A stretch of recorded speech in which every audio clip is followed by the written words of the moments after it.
Et on retrouve tout de suite Bernard Veil avec ses invités dans son émission Parlons Patrimoine. Bonsoir, bonsoir à tous. C'est toujours un plaisir de vous retrouver et de redémarrer ces émissions avec toujours des invités différents. On s'approche tout doucement de Noël, encore 2 émissions, celle-là, celle de…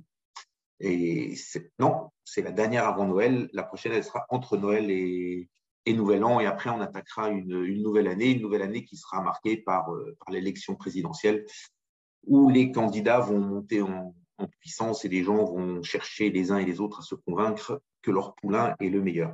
C'est un peu ce dont j'ai voulu parler aujourd'hui. Dans un récent sondage, Emmanuel Macron est donné battu au second tour. C'est l'Institut ELAB pour BFM TV qui a mesuré cet effet blast de la victoire de Valérie Pécresse sur l'opinion publique. Ce sondage place au premier tour les 2 représentants de l'extrême droite dans une quasi-égalité, 15 et 14%, derrière Valérie Pécresse avec 20% et Emmanuel Macron avec 23%. Et au second tour, c'est là qu'est la surprise parce qu'on ne l'attendait pas. La dame l'emporte avec 52%. Tous les sondages récemment sortis ne mettent pas de candidat de la gauche au second tour. On est bien loin de l'hypothétique second tour entre Marine Le Pen et Jean-Luc Mélenchon qui avait fait un peu trembler les marchés. J'aimerais aujourd'hui faire un tour de ces 4 candidats et voir un peu quelle pourrait être la réaction des marchés en cas de victoire de l'un d'entre eux. Donc les 4 candidats, je parle d'Emmanuel Macron qui a de très sérieuses chances de gagner, de Valérie Pécresse qui a aussi de belles chances de gagner, d'Éric Zemmour et Marine Le Pen qui en ont beaucoup moins, mais sait-on jamais. Et voyons ensemble un peu les mesures. Donc Macron, pas grand-chose de spécial, il va continuer sur sa lancée, renforcer le nucléaire, réorganiser l'assurance chômage. Et alors là, je vais avoir besoin de vos opinions à tous. Allez, Cyriac, vous en pensez quoi? On aura un nouveau Macron, on aura un même Macron. Macron, il est bien aimé des marchés, mal aimé des marchés. Comment vous voyez ça et comment vous sentez ça un peu dans vos opérations? Clairement, aujourd'hui, si c'était Macron qui venait à gagner les élections présidentielles, ça serait plutôt market friendly, comme disent les anglo-saxons, donc plutôt un élément positif, parce que finalement, Macron, dans ses réformes, a quand même pris, en tout cas dans une partie de ses réformes, a vraiment pris une dimension marché. Puis il y a une compréhension des marchés aussi qui est très importante, et clairement Macron là. Donc s'il était réélu, je pense que pour les investisseurs, ça serait pris positivement. Après, pour garder en tête que ce qui inquiète les investisseurs, c'est plutôt les cas extrêmes aujourd'hui, c'est-à-dire plutôt. Alors, on va en rester à Macron. Voilà. Macron pour l'instant. Aujourd'hui, voilà, Macron plutôt clairement pris positivement par les investisseurs. D'accord. Maël, alors, Macron et ses centaines de milliards d'épargne des Français, vous en avez récolté une partie chez Wellins? Oui, bah, il est toujours très rassurant pour les investisseurs. C'est vrai que nous, généralement, en période préélectorale, il y a beaucoup de collectes au Luxembourg, hein, les clients ont peur. Cette année, ils ont moins peur, pour être clair. Ça se joue entre Macron, pour l'instant, et Pécresse. Je ne vais pas rentrer dans le… On ne va pas discuter des autres tout de suite. Mais si c'est Macron, je pense que c'est bien pour nous, ça va continuer à bien fonctionner, mais on n'aura pas ce faste pré-élection, les 15 jours avant, où on multiplie par 100 la collecte cette année. C'est intéressant, ça. C'est aussi notoire que ça. C'est aussi marqué que ça. Quand il y a une élection un petit peu tendue. 2017, c'est un bon exemple. 2017, on se disait que ça allait être Mélenchon-Le Pen. Enfin, ça pouvait être Mélenchon-Le Pen. Et du coup, tout le monde a eu peur. Et c'est vrai que… Alors, il n'y a pas qu'au Luxembourg. La Suisse, enfin, tous les pays limitrophes ont hérité de pas mal de fonds de clients français. Alors, le Luxembourg, c'est une destination privilégiée. Donc, on en a bien profité, entre guillemets. Même si c'était quand même pas très rassurant en tant que Français de se dire que les clients ils avaient tous peur de leur futur président. C'est vrai qu'aujourd'hui, il est bien installé. Bon, Macron a rassuré. Macron est bien installé. Bon, le sondage, il y a un sondage qui dit qu'il pourrait être battu. Sinon, la grande tendance est quand même à sa réélection. Rien n'est joué, bien évidemment. On a encore un peu de temps, mais je ne pense pas qu'il y ait de bouleversement, en tout cas, sur les marchés financiers du fait de l'élection et en matière d'anticipation par les clients. Alors, Kevin, allez, qu'est-ce qu'on en pense chez Carmignac? Un retour de Macron, c'est un beau quinquennat pour les marchés financiers et la bourse? Oui, c'est-à-dire que tant qu'on a un candidat avec un programme, on va dire, relativement orthodoxe, qui est le plus susceptible d'être élu, ben, ça va être plutôt bien digéré, hein, et on le voit sur les primes de risque, sur voilà, le CAC 40 ou les primes de crédit attachées au risque français sur l'OAT, par exemple. Donc, pour l'instant, on va dire, les marchés financiers, ils écartent, on va dire, la probabilité que le risque politique il se matérialise sur les trimestres qui arrivent. Et c'est vrai sur les élections françaises, mais c'est aussi vrai sur les élections italiennes, hein. On a des élections pour la présidence de l'Italie, et ça aussi pour l'instant c'est plutôt bien digéré. Donc on va dire un risque que ça ne se passe pas comme prévu, avec une relativement faible probabilité. Et ça, c'est plutôt une bonne nouvelle pour les marchés d'actifs. D'accord. Alors, la deuxième des candidates, on va dire Valérie Pécresse. Alors, elle, bon, ça reste une candidate de droite. Par contre, c'est un vrai programme. Elle va à la conquête, elle annonce un programme avec des baisses de charges assez fortes pour les bas salaires, enfin pas spécialement si bas, puisqu'elle va jusqu'à 2200 euros, donc quelque chose qui est chiffré à 20 milliards. Un renforcement des pouvoirs régaliens de l'État, un peu ce qu'on attend de la droite, ou peut-être pour aller piquer des voix à Zemmour, ou pour que Zemmour lui en pique pas trop, et un vrai programme de droite avec les républicains qui reviennent. On reste avec vous, Kevin. Qu'est-ce que vous en pensez? Ce serait mieux? Ce serait moins bien? Moins bien parce qu'il y a toujours une part d'inconnu quand c'est un nouveau candidat, mieux parce que c'est un programme de droite plus traditionnel. Qu'est-ce que vous en pensez? Et est-ce que c'est déjà quelque chose que vous intégrez, déjà quelque chose auquel vous pensez dans vos réflexions, et que les gérants réfléchissent avant d'acheter un titre ou pas? Oui, bien sûr, c'est des choses qu'on regarde parce que notre métier, c'est d'être dans l'anticipation. Et encore une fois, là, on est plus en train d'essayer de se protéger contre un risque qui serait celui d'avoir un parti avec une politique moins orthodoxe que les deux candidats qu'on vient de citer. Ce qui est important, il me semble, pour 2022, c'est qu'on reste en France, on reste en zone euro, sur on va dire, dans un environnement où les politiques macroéconomiques restent favorables. C'est-à-dire que d'une part, avec une politique monétaire qui restera favorable, ça c'est important, et d'autre part, avec là pour le coup une politique budgétaire qui là aussi fera preuve de relance. Et le principal risque, hein, auquel pourrait être attaché, on va dire, un programme plutôt à droite de l'échiquier politique, ce serait qu'on revienne vers une forme d'austérité. Et ça, pour le coup, ça semble pas être ce qui prévaut, ce qui prévaut pour le moment. Donc là aussi, je pense plutôt dans le cas de la victoire de la candidate Pécresse, que ce serait plutôt bien accueilli par les marchés d'actifs risqués. Alors, avant de passer la parole à Cyriac sur Valérie Pécresse, j'ai juste une petite remarque. Est-ce que quelqu'un croit encore à l'austérité telle qu'on l'a connue, on va dire, avant je ne sais même pas comment on peut appeler ça, mais avant cet arrosage massif? Est-ce que une vraie politique d'austérité telle qu'on l'a connue, allez, par exemple avec la Grèce, ce qu'on a imposé à la Grèce, ce qu'on a imposé au Portugal, et ce qu'on a voulu faire, est-ce que quelqu'un pense que c'est encore juste possible? Est-ce que les populations vont l'accepter? Et elles vont dire, mais regardez ce que vous avez envoyé pour le Covid, c'est incroyable.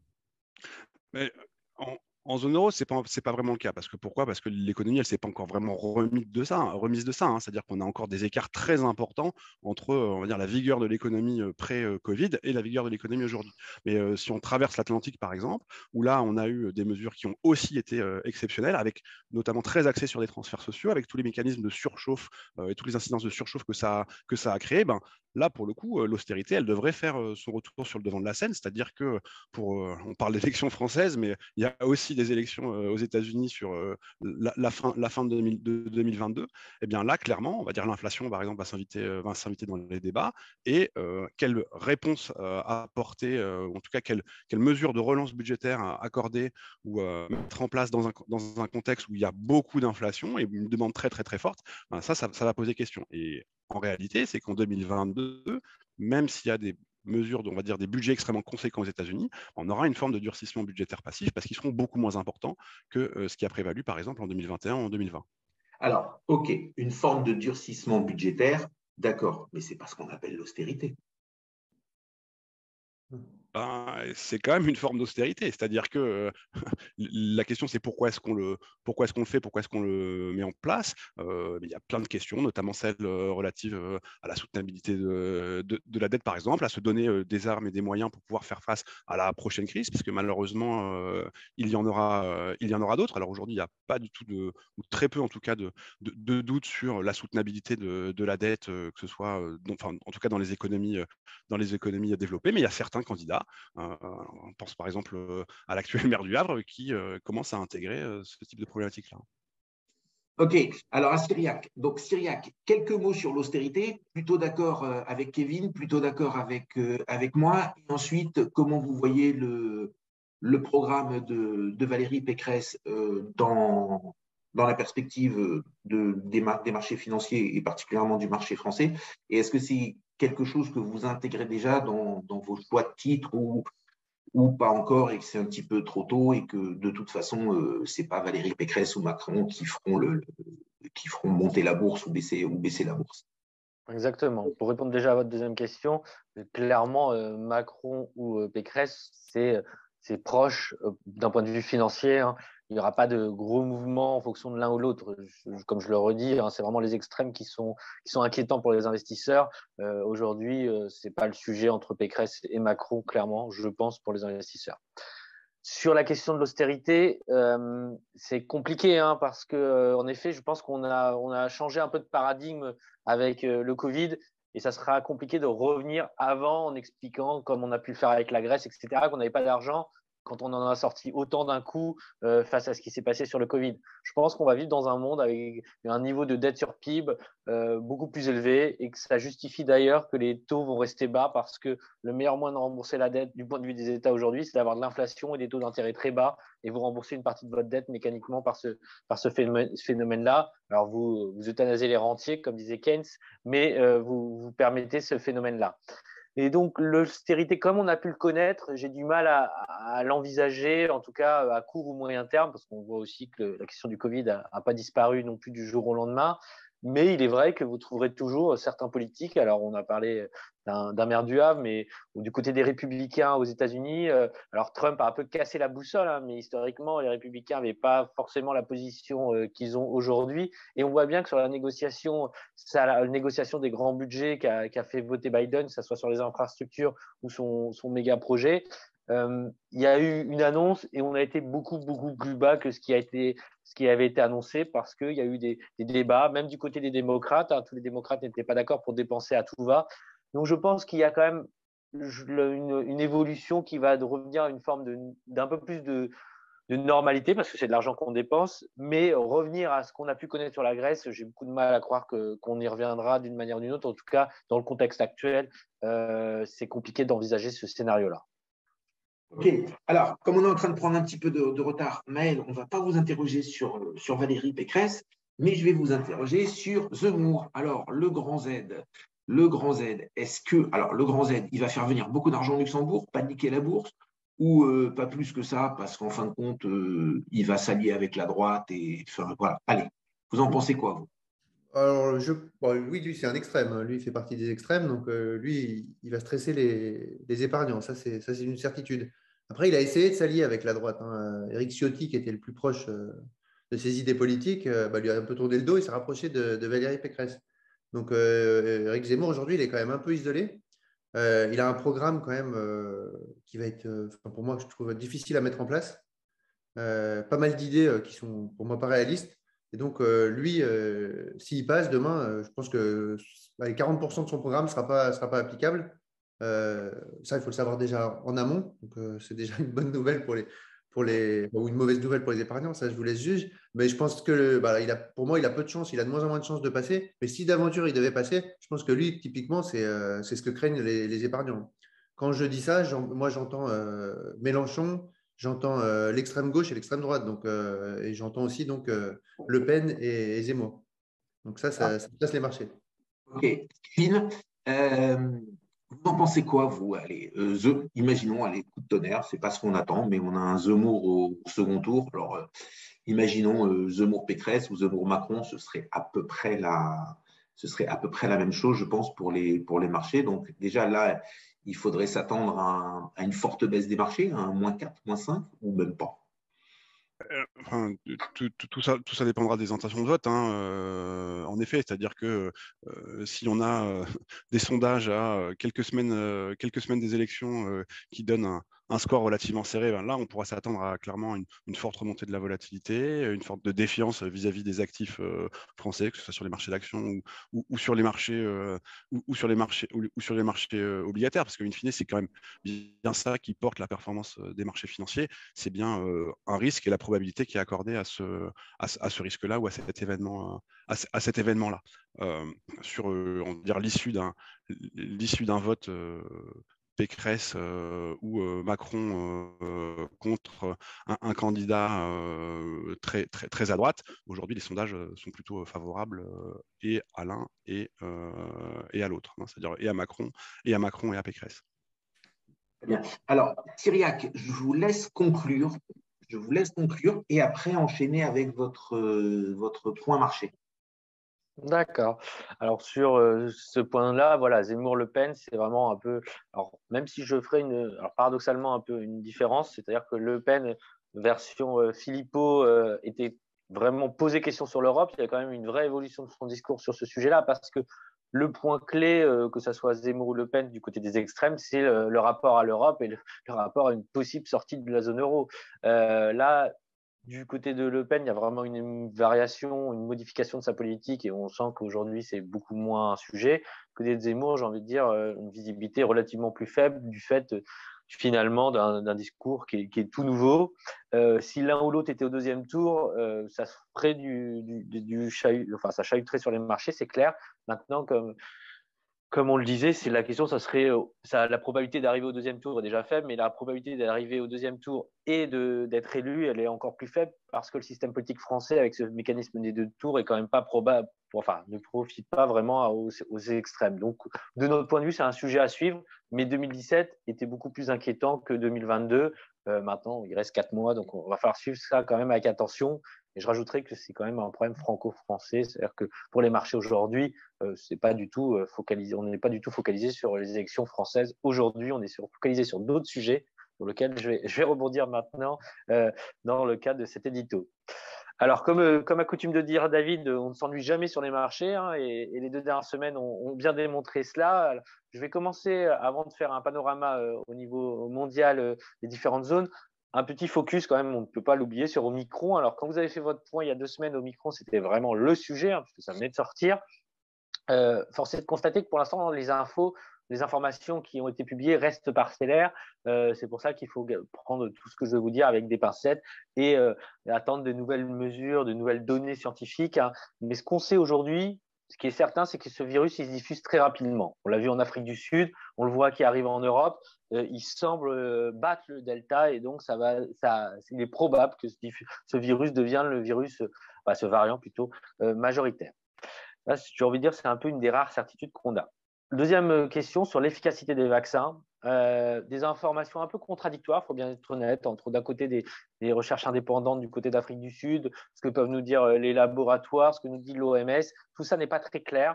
Ce qui semble certain, c'est que l'efficacité des vaccins sera moins forte avec l'Omicron, mais par contre, ce qu'on voit également, c'est qu'une efficacité peut rester dans le cas d'une 3e dose. Et ça, c'est Pfizer en particulier qui a communiqué avec des données plutôt rassurantes. Donc voilà, on ouvre la porte à des nouvelles campagnes de vaccination, mais il semble que l'efficacité ne va pas à zéro, ce qu'on aurait pu craindre, mais par contre, elle est quand même réduite. 3e élément, la dangerosité. Ça, c'est un peu le gros point d'interrogation. C'est-à-dire que du côté de l'Afrique du Sud, les données qu'on a aujourd'hui, elles sont loin d'être catastrophiques. Les cas les plus graves sont moins nombreux qu'avec le variant Delta. Maintenant, on va avoir des données qui seront quand même un petit peu différentes en termes de qualité sur des échantillons qui seront plus simples à suivre avec ce qui se passe. On voit au UK en particulier où il y a vraiment une explosion du nombre de cas Omicron. Et on va avoir des données qui vont nous permettre de voir est-ce qu'il est réellement moins dangereux ou pas, ou est-ce que c'est finalement des biais, par exemple une population plus jeune en Afrique du Sud, qui a fait qu'on pense qu'il est moins dangereux. Donc ça, c'est là le gros point d'interrogation. On n'aura malheureusement pas d'informations très rapidement, enfin malheureusement, manière de parler, mais il va falloir suivre ça. Donc 2 sujets à suivre, la dangerosité et l'efficacité des vaccins Et ce qui est intéressant, si on se réfère au marché, c'est des catalyseurs qui ont entraîné beaucoup de baisses dans les premiers jours et puis on a vu une forme de normalisation qui est arrivée. Dernier élément sur ce vaccin et ce virus, il reste encore toujours à garder en tête 17 autres lettres grecques et il y aura de nouveaux variants. Donc, il va falloir un peu s'habituer à vivre avec. Je pense que c'est la conclusion principale de ce qui s'est passé avec Omicron très récemment. Voilà, j'en ai terminé du côté de ce variant et je vais passer du côté de la map monde pays, donc de cette cartographie, en commençant par le pays le plus important pour les marchés financiers, les États-Unis. Alors, juste avant que vous commenciez sur les États-Unis, je voudrais juste faire un petit point. Donc, vous avez tout à fait raison par rapport à l'édito d'il y a 15 jours. Le variant venait d'arriver et on s'était pris le vendredi une baisse de 4,50% ou quelque chose comme ça sur les marchés. Et l'édito, c'était même pas peur. On va remonter et on va revenir. Et globalement, donc, les invités à ce moment-là partageaient mon avis avec peut-être un petit peu moins d'optimisme. Aujourd'hui, on est remonté presque à la même chose. Je pense qu'avant la baisse, je parle sous votre contrôle, on était, je crois, à 7170 ou un truc comme ça. C'était le record qu'on venait de taper. Et aujourd'hui, on est passé au-dessus de 7000. On doit être à 7080, 7090. Je n'ai pas regardé ce matin à l'ouverture. Donc voilà, donc même pas peur. On a eu ce choc, on a eu ce variant, on est toujours dans l'incertitude parce que vous avez raison. Il y a des choses encore qu'on ne connaît pas, on voit des réalités se dessiner, mais on est toujours dans l'incertitude. Est-ce que les marchés sont devenus aussi forts que ça aujourd'hui? Est-ce qu'ils sont portés par autant d'optimisme? Et c'est vraiment ce même pas peur qui va l'emporter. On laisse Kevin répondre et ensuite on revient vers vous avec les États-Unis. Alors Kevin, même pas peur. Merci Bernard. Visiblement, c'est-à-dire que là aussi, si je regarde les mouvements qu'on a pu voir sur la semaine dernière, on voit par exemple le VIX, donc l'indice de volatilité des actions américaines, il est repassé sous les 20. C'est quand même assez incroyable pour le signaler. Et quand on regarde là aussi qu'est-ce qui a fonctionné au-delà de la performance des indices, là aussi, si je regarde par exemple les marchés américains, ça fera une bonne transition pour Cyriac. On voit que ce sont les opérateurs de croisière, par exemple, les organisateurs de concerts aussi qui ont largement surperformé dans le sillage on va dire, d'un moindre pessimisme lié à ce variant Omicron.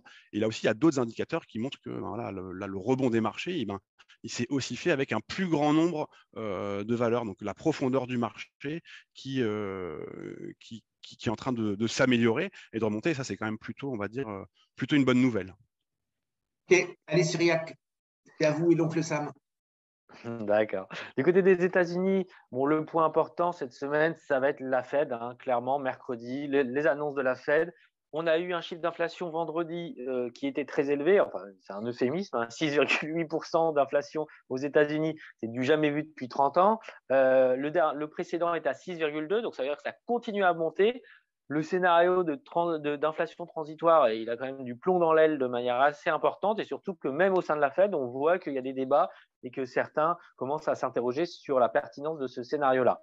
Dans ce cadre-là, Powell, après avoir été réélu, d'ailleurs il faut le noter, c'est quand même assez intelligent de sa part, il a attendu d'être réélu et ensuite il nous a annoncé qu'il y aura certainement une annonce d'accélération du tapering, donc ça veut dire on va augmenter la réduction des achats d'obligations, excusez-moi.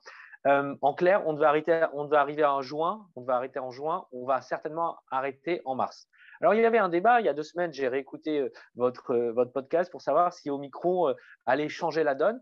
Et c'est vrai qu'on aurait pu s'interroger, mais force est de constater qu'au vu de la résilience des marchés, in fine, on s'attend plutôt à ce que la Fed confirme ce scénario-là, donc c'est-à-dire avec un petit peu plus d'accélération dans cette réduction du programme d'achat. Donc, du côté des États-Unis, voilà, on a des données bien orientées au niveau macroéconomique, une Fed qui va finalement profiter de ces données macroéconomiques plutôt positives pour essayer de se redonner un peu d'air avec potentiellement finalement une réduction qui se terminerait en mars et donc qui serait quand même une bonne nouvelle parce que ça voudrait dire que la Fed a de nouveau au moins une cartouche dans son fusil dans le cas d'un nouveau cataclysme, que ça soit un variant ou que ça soit autre chose.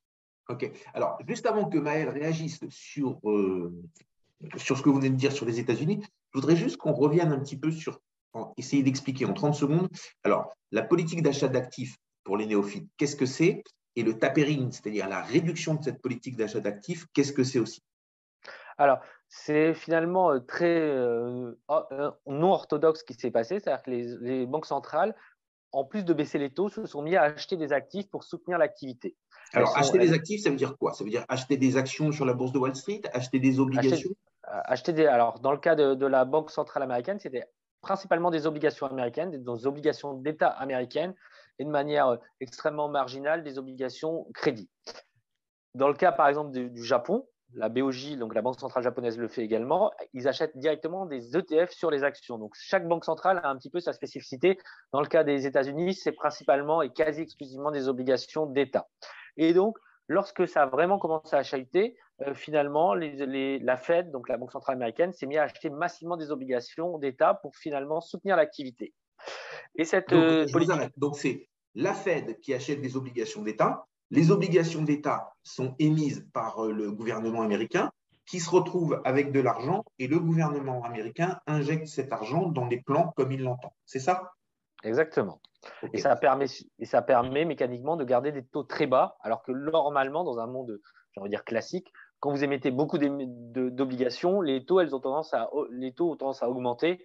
Et grâce à ce qu'a fait la Fed, en partie, il n'y a pas que, mais en grande partie grâce à la Fed, les taux n'ont pas monté. D'accord. Et maintenant, on parle de tapering. Donc, le tapering, qu'est-ce que c'est?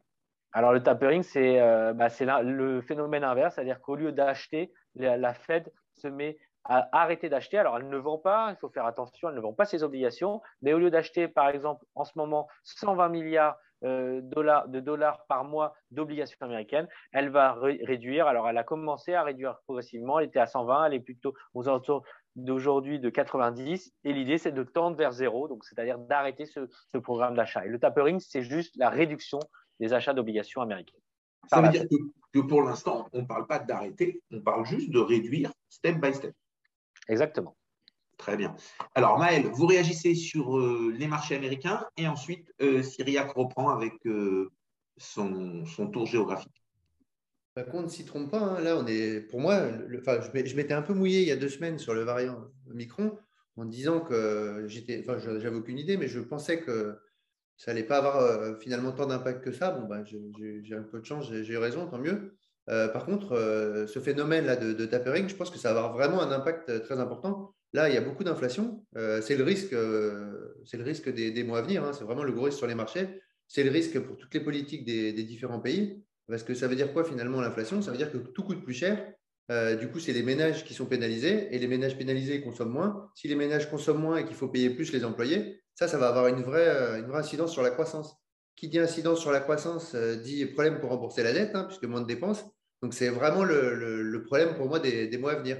Et comme le disait très bien Cyriac, les taux, l'inflation ne fait qu'augmenter. Et là, on a pour moi un vrai risque. On avait anticipé quelque chose à moyen court terme.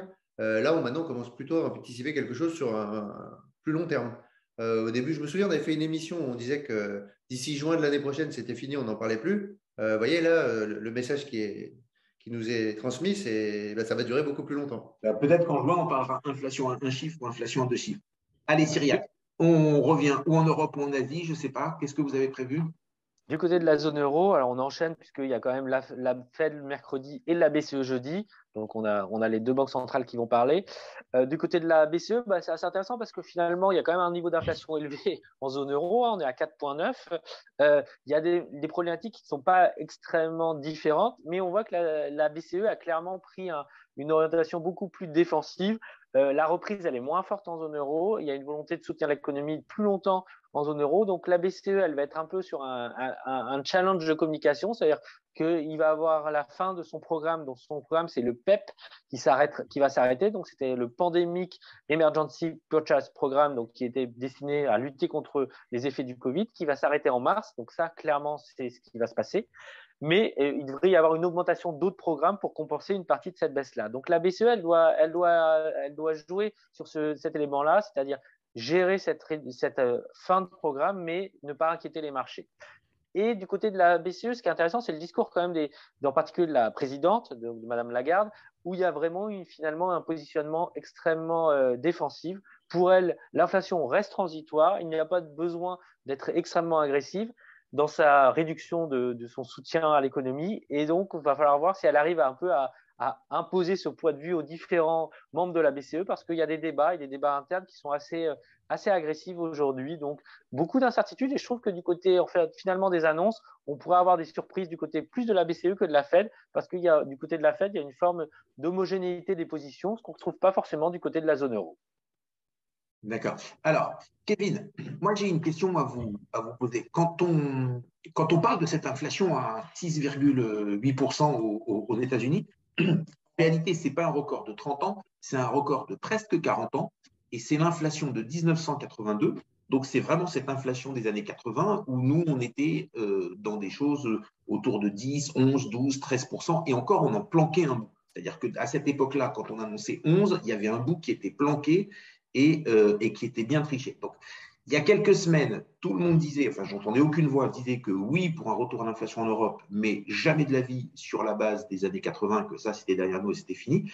Est-ce qu'aujourd'hui, ce jamais de la vie, il est en train de changer et de se dire, si les Américains l'ont fait, pourquoi est-ce que ça ne viendrait pas?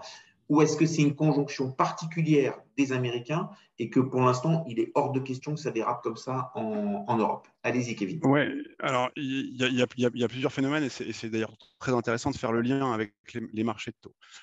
Aux États-Unis, l'inflation, elle est élevée. On a parlé du chiffre de tout à l'heure, mais il y a quelque chose qui me frappe dans le chiffre qui est sorti la semaine dernière, c'est qu'il y a 70%, plus de 70% du panier d'inflation américain qui connaît une hausse de prix qui est supérieure à 3,5%. D'accord? Ça, c'est arrivé. La dernière fois que c'est arrivé, c'était en 2005 et ça a duré 2 mois. Et là, ça fait 7 mois que c'est le cas. Donc ça, c'est quelque chose qui est important. Il y a une deuxième statistique qui est sortie aux États-Unis la semaine dernière, c'est le nombre d'emplois à pourvoir. Et Maël le disait très justement, c'est-à-dire que la dynamique inflationniste, elle n'est pas juste liée à une hausse très forte des prix de l'énergie ou à la formation de goulets d'étranglement qui ont créé une hausse des prix très forte sur les marchés de l'automobile d'occasion. Je crois qu'on avait eu l'occasion d'en parler il y a quelques semaines ou quelques mois de ça. C'est qu'il y a un marché de l'emploi qui est extrêmement tendu. Il y a 11 millions d'emplois à pourvoir aux États-Unis et il y a moins de 8 millions de chômeurs. Et donc cet écart-là, il reste extrêmement élevé. Donc, on a un marché de l'emploi qui est très tendu aux États-Unis. En zone euro, la situation elle est quand même très différente. C'est-à-dire que, comme je le disais tout à l'heure, on n'a pas encore refermé l'écart de production entre où est l'économie aujourd'hui et où est le potentiel de l'économie en zone euro. Donc, on a une situation qui est quand même, on va dire, assez différente. Alors, pour autant, on a des chiffres d'inflation ponctuellement qui sont assez élevés en zone euro. Après, la question, c'est comment est-ce que ça va évoluer dans le temps. Et là aussi, si je regarde par exemple les marchés obligataires, ce qu'ils anticipent aux États-Unis, c'est qu'on ait une inflation qui soit durablement élevée. Et durablement élevée, ça, on va dire, peu importe le taux de pourcentage, durablement plus élevé que ce qu'est la cible de la Banque centrale américaine. Et là aussi, c'est des choses qu'il faut avoir en tête, c'est qu'à horizon 2025, ce qu'anticipent les marchés obligataires, c'est que l'inflation américaine, elle va être au-dessus de 2,5%. Alors que la cible de la Réserve fédérale, elle est à 2%. Et ça veut dire quoi? Ça veut dire une Réserve fédérale américaine qui va enclencher un cycle de hausse de taux, quoi qu'il en coûte, j'ai envie de dire. Et preuve s'il en est, on a eu des annonces sur Omicron et M. Powell a quand même dit qu'il allait durcir sa politique monétaire. Donc ça, c'est un facteur qui est important.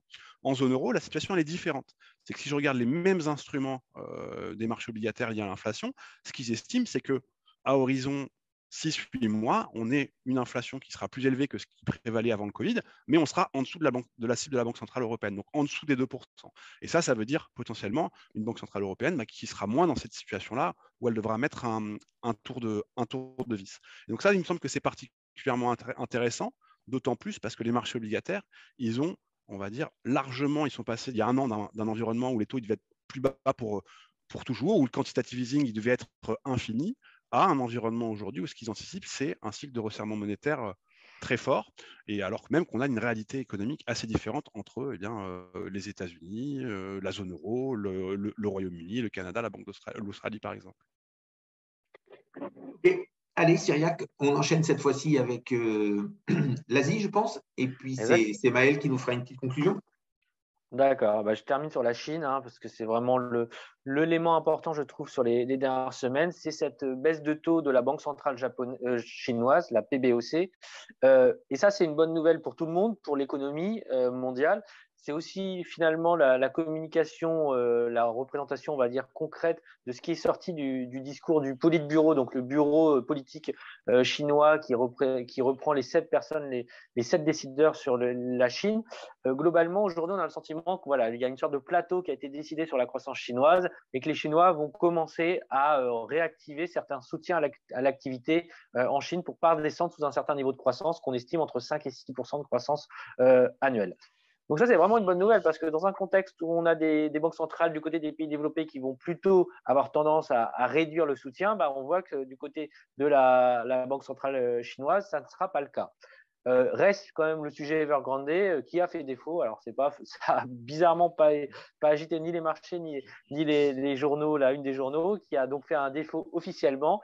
Donc, tout n'est pas rose en Chine, mais je trouve en tout cas qu'il y a des bonnes nouvelles qui arrivent de Chine, alors que ce n'est pas ce qu'on connaît depuis plusieurs trimestres. Et ça, c'est vraiment à suivre dans les prochains mois parce que voilà, des bonnes nouvelles du côté de l'Est pourraient arriver et ne pas être anticipées par les marchés. Et ça, c'est plutôt en général des facteurs positifs pour les investisseurs qui sont positionnés sur ces marchés-là. Alors, juste une remarque, Maël conclut et ensuite ce sera à Florian Meunier de nous rejoindre. Alors, la remarque, c'est ça a quand même été mené de main de maître, ce défaut de Evergrande.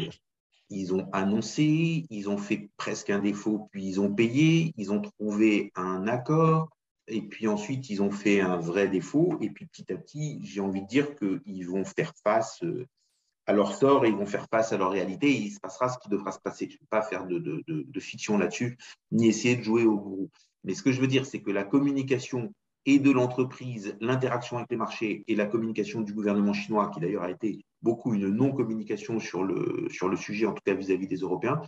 Et on voit bien que le défaut a été fait sans affolement. On ne s'est pas pris un -4 ou un -6, alors que quand on a pensé qu'il ferait peut-être défaut, on s'est pris une secousse avec, je crois, un -2,50 sur les marchés ou quelque chose comme ça.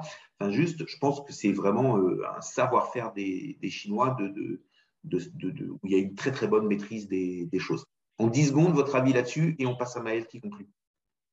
Oui, exactement, hein. C'est que les Chinois, ils ont cette capacité. Finalement, ils ont le temps pour eux. Donc, ils sont capables de gérer, pas dans la panique. Maintenant, voilà, le sujet Evergrande n'est pas disparu non plus, hein. Il va falloir gérer, il va falloir piloter, mais voilà, ils sont capables de piloter ce genre de situation de manière extrêmement délicate, mais de manière très détaillée. Et c'est ça la force, hein. C'est-à-dire qu'ils mettent en soutien les régions, ils mettent en soutien certaines entreprises, ils pilotent ça au niveau global. Et il faut reconnaître qu'ils ont un track record, pour reprendre une expression de gérant, qui est quand même excellente depuis une quarantaine d'années. Ok, Maël, c'est à vous. 30 secondes de conclusion. Florian, vous passez juste derrière Maël et il faut tourner votre smartphone, autrement vous allez être pas dans le bon sens. Allez Maël, une petite conclusion sur les marchés. Ouais, je vais essayer de boucler la boucle. Donc, c'est vrai que nous disait qu'il allait avoir un durcissement de la politique monétaire européenne. Si je fais le lien avec ce qu'on s'est dit avant, bah, c'est un peu le programme de Valérie Pécresse, hein. Elle veut un peu resserrer un peu les cordons des finances nationales. Elle reproche à Emmanuel Macron d'avoir dépensé beaucoup. Donc, elle va redurcir un peu les dépenses. Un autre point qui sera, à mon avis, un point commun entre Macron et Pécresse, éventuellement, s'il devait passer, c'est qu'on sait très bien qu'une fois réélus, ils ont 100 jours pour faire un maximum de choses. Moi, je pense que ce n'est pas une très bonne nouvelle au niveau des impôts. Et puis, au niveau des aides, ils vont diminuer les aides. Valérie Pécresse, elle parle de diminuer, par exemple, de 200 000 postes le nombre de fonctionnaires. Ça n'arrive jamais, ils le disent tous, ils n'y arrivent jamais. Si elle en diminue déjà 80 000 ou 100 000, ça fait déjà quand même une bonne coupure. Donc, allez, tout ça pour dire que… Déjà, si elle arrive à en virer 2, on sera content. C'est pour ça que je divise par 2, je suis déjà… Mais je vous coupe, on arrête là, on est en retard. Mille merci. C'est maintenant à Florian Meunier. Florian, il faut activer votre micro. Florian, il faut activer votre micro. Là, il n'est toujours pas activé. Voilà, super. Bonsoir, bonjour. Bonjour à tous et voilà. Merci de m'accueillir. Florian Meunier, dirigeant et fondateur de All Star Garage, un garage qui s'occupe des voitures anciennes et des voitures de collection. Quelque chose qu'on aime appeler un actif tangible, un peu comme les montres, un peu comme le vin. Alors, c'est évident qu'il y a un côté plaisir, les gens achètent ça pour se faire plaisir, mais c'est aussi évident qu'il y a un côté patrimonial. Et il y a un côté patrimonial de plus en plus clair, de plus en plus fort, de plus en plus net. Alors, Florian, je vous laisse nous présenter un petit peu votre entreprise, et ensuite, comme on dit chez les garçons, on parle bagnole. Alors, on va parler voiture, oui, parce que ça a commencé en 2003 avec une simple activité de passionné, d'importateur. J'ai importé des voitures et de plus en plus, la demande était importante en étant tout simplement possesseur de voitures, sans vouloir les revendre. Et donc, de 2003 à 2015, j'ai pu constater non seulement les voitures en tant que telles, mais certaines des valeurs et des cotes qui étaient énormes.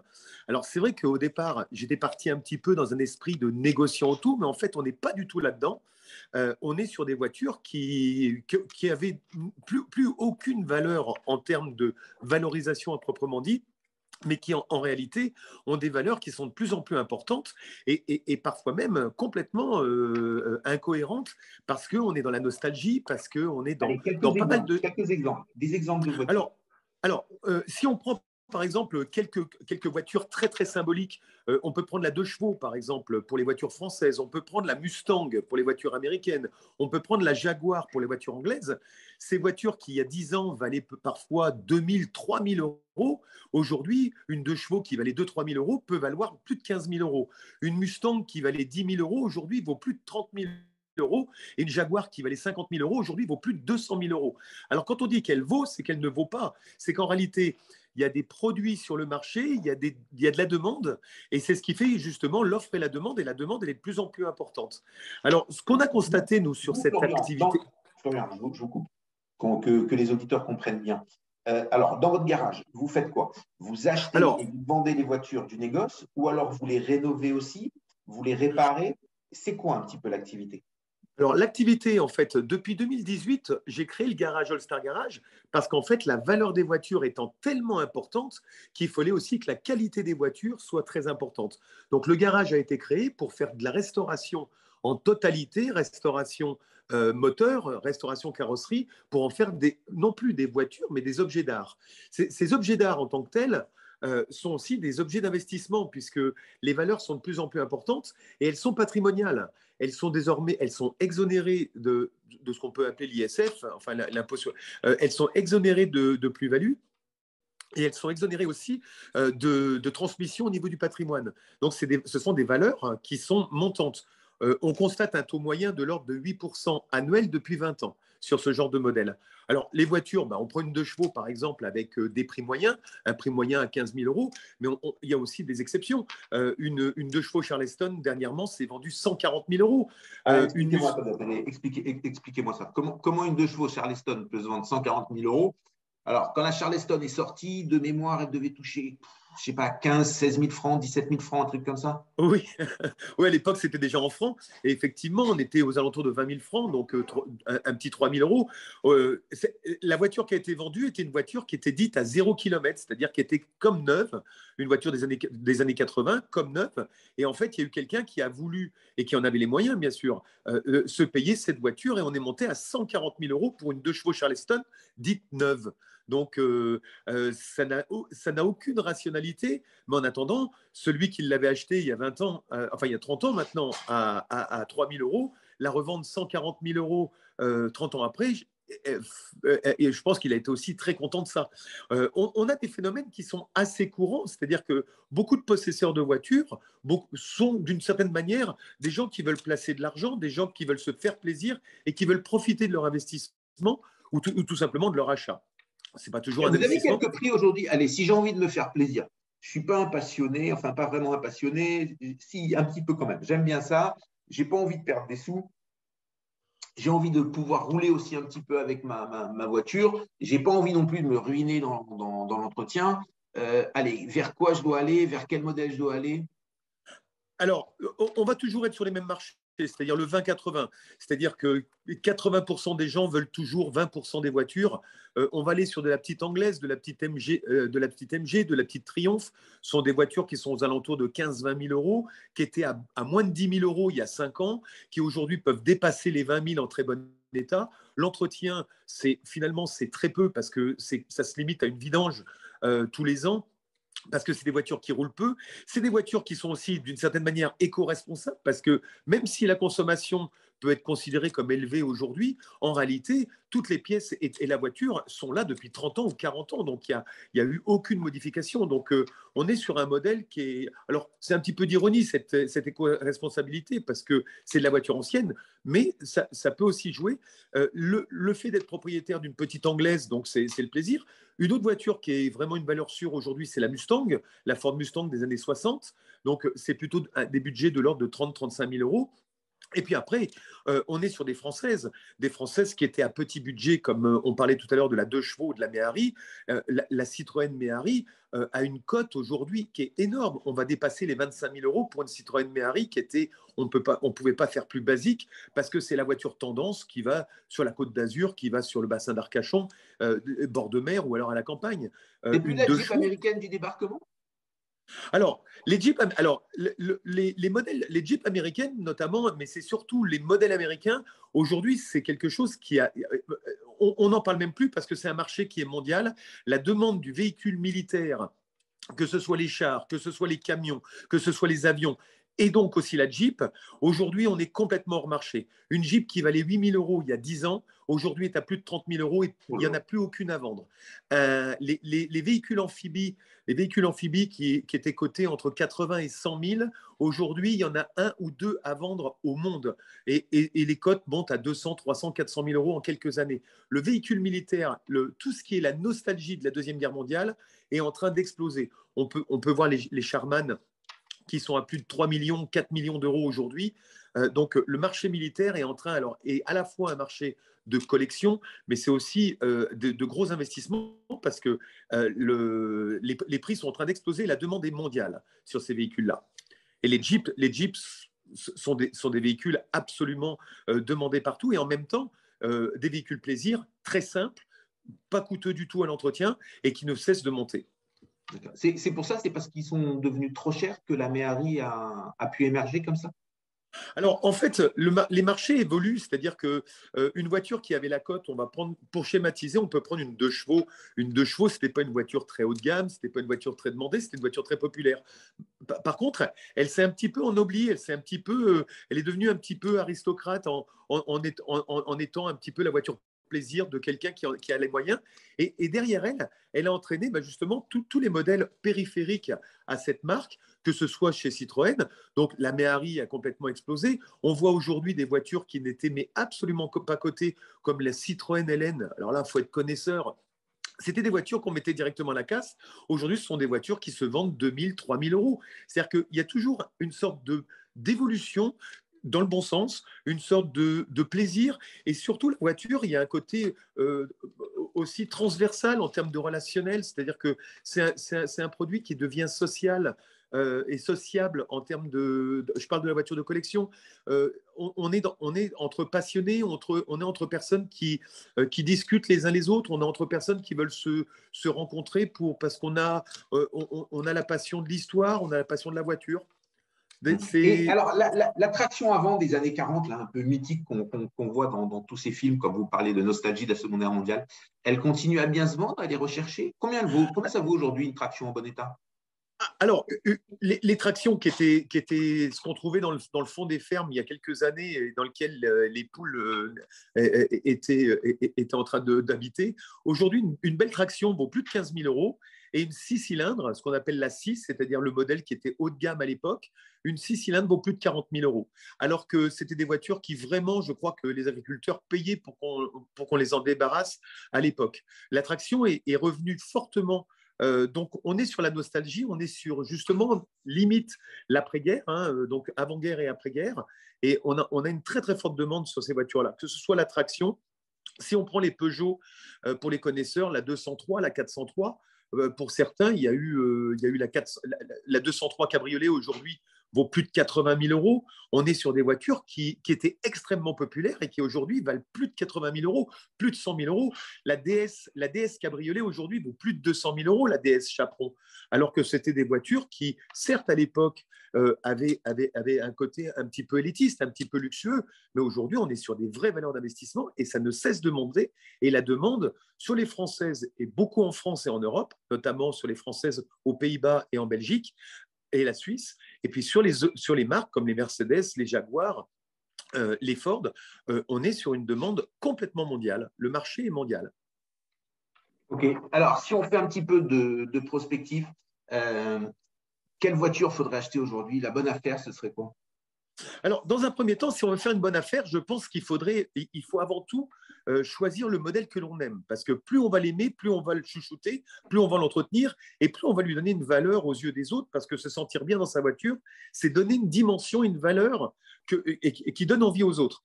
Donc, moi, j'irais plutôt sur des voitures de ce qu'on appelle de budget intermédiaire, de 15 à 25 000 euros. Donc, une petite anglaise type une TR3 ou alors une française type Peugeot 403 qui aujourd'hui sont à 5 000 – 7 000 euros et ne cessent de monter puisque nous, dernièrement, dans notre garage, on organise des ventes aux enchères et une Peugeot 403 s'est vendue en très bel état, 18 000 euros à la dernière vente du mois de mai.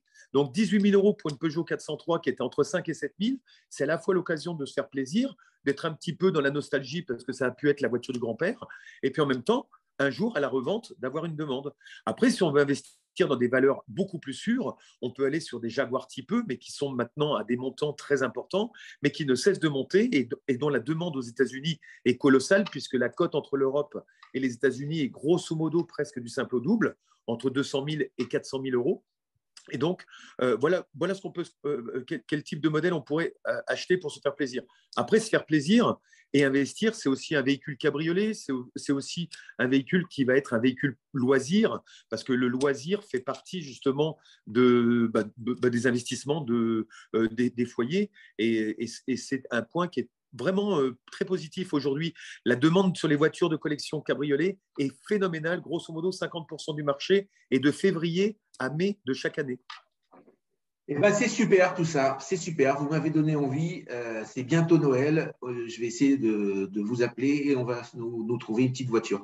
Merci Avec beaucoup plaisir. Florian, merci beaucoup pour ce partage de connaissances, Merci à tous. de nous avoir donné cette fraîcheur patrimoniale à cette dernière émission avant Noël. On vous dit à très bientôt et on essaiera de reconstruire quelque chose d'un peu plus sympathique et d'un peu plus construit en parlant de modèles, de codes, de choses comme ça et de voir si on a quelques-uns de nos auditeurs investisseurs qui ont envie. On va voir comment les demandes remontent. Je vous souhaite un joyeux Noël. Je vous dis à très bientôt. Merci, bonne fête à tous. Et c'est maintenant au tour de Sydney Houry. Bonsoir Sydney. Alors Sydney, il faut connecter votre micro. Il y a un petit onglet. Voilà, parfait. Bonsoir Sydney. Non, on ne vous entend pas Sydney. On ne vous entend pas. Alors là, comme vous avez mis le son, le problème qu'il doit y avoir, ça doit être un problème avec votre casque.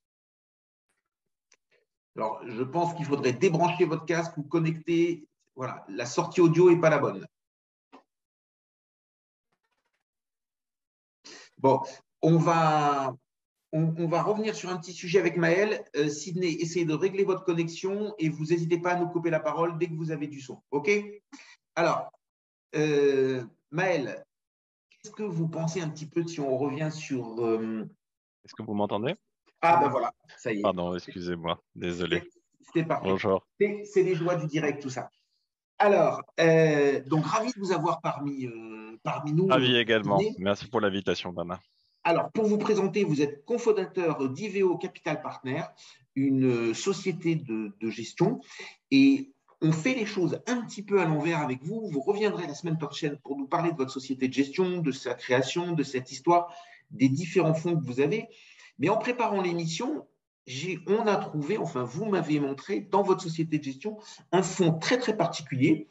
Et voilà, en toute modestie, je ne connaissais pas ce fonds, pourtant j'ai quand même un petit peu de métier et j'ai un peu tourné. C'est ce qu'on appelle en anglais le litigation fund, ou alors un fonds de litige ou de contentieux. Alors, je vais vous laisser nous expliquer qu'est-ce que c'est un fonds de litige ou de contentieux et comment fonctionne un fonds de litige ou de contentieux.